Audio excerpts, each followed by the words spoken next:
You have spent the early part of your career helping organizations look at culture, looking at the human factor, helping to develop people.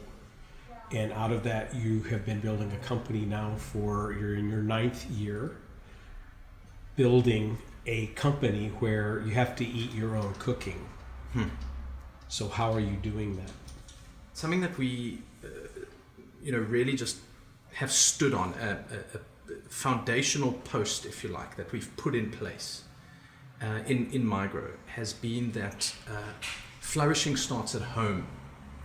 Meaning we can't be building a product that's got a philosophy and a vision to cause flourishing out there. We have to actually live it. Quite a pivotal kind of life moment for me was sitting with a mentor of mine. I almost said an old mentor of mine. He was also old, or much more mature than I was, but he was probably in his mid-70s at the time. I was about 30. We were having dinner one evening, and he kind of leaned back with this sigh, and he said, "You know what, Mark, I can't remember the last time I had a bad day." And I had this kind of revolted, sick response in the realization that at that stage I couldn't remember the last time I'd had a good day. There was something for me about reaching kind of the age of 30 that was quite difficult for me to bear, because I was really struggling in my life in various domains, and I just wasn't getting it right.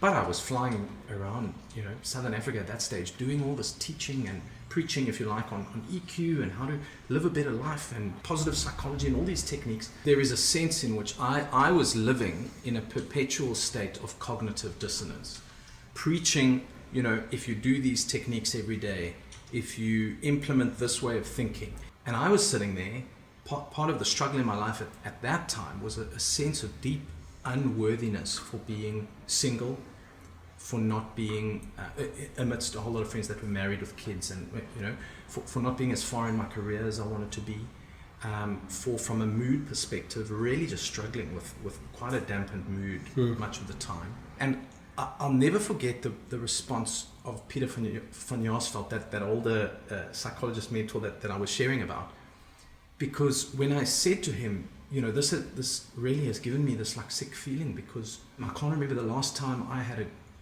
a good day. Yeah. And he said to me what only a kind of father figure would say. And instead of, "Oh, shame," and "Oh, how can I help?" and he said, "Well, it's obvious why. Because you're a hypocrite. You don't practice what you preach." And he shared with me how in his 70s, every morning we would leave breakfast, he would leave a little bit early to go and lie on his bed and do all these techniques he was going out to go and preach about on that day, because we were presenting a training program together. And he said, "I never see you doing it. I never see you talking about it. I never see you reframing things. And you just don't practice what you preach."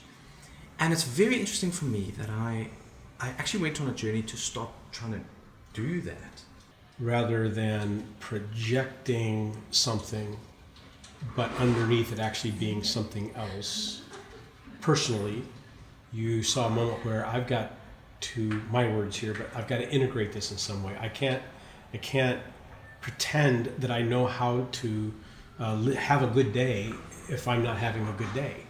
Not on an ongoing basis. I've got to bring that together so that if I'm talking about a good day, it's because I actually have them. I've actually done the work to have them.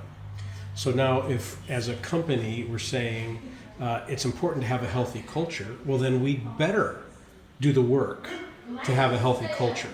So that also has to be integrated in some way. The word I would put on it is anti-hypocrisy. Oh.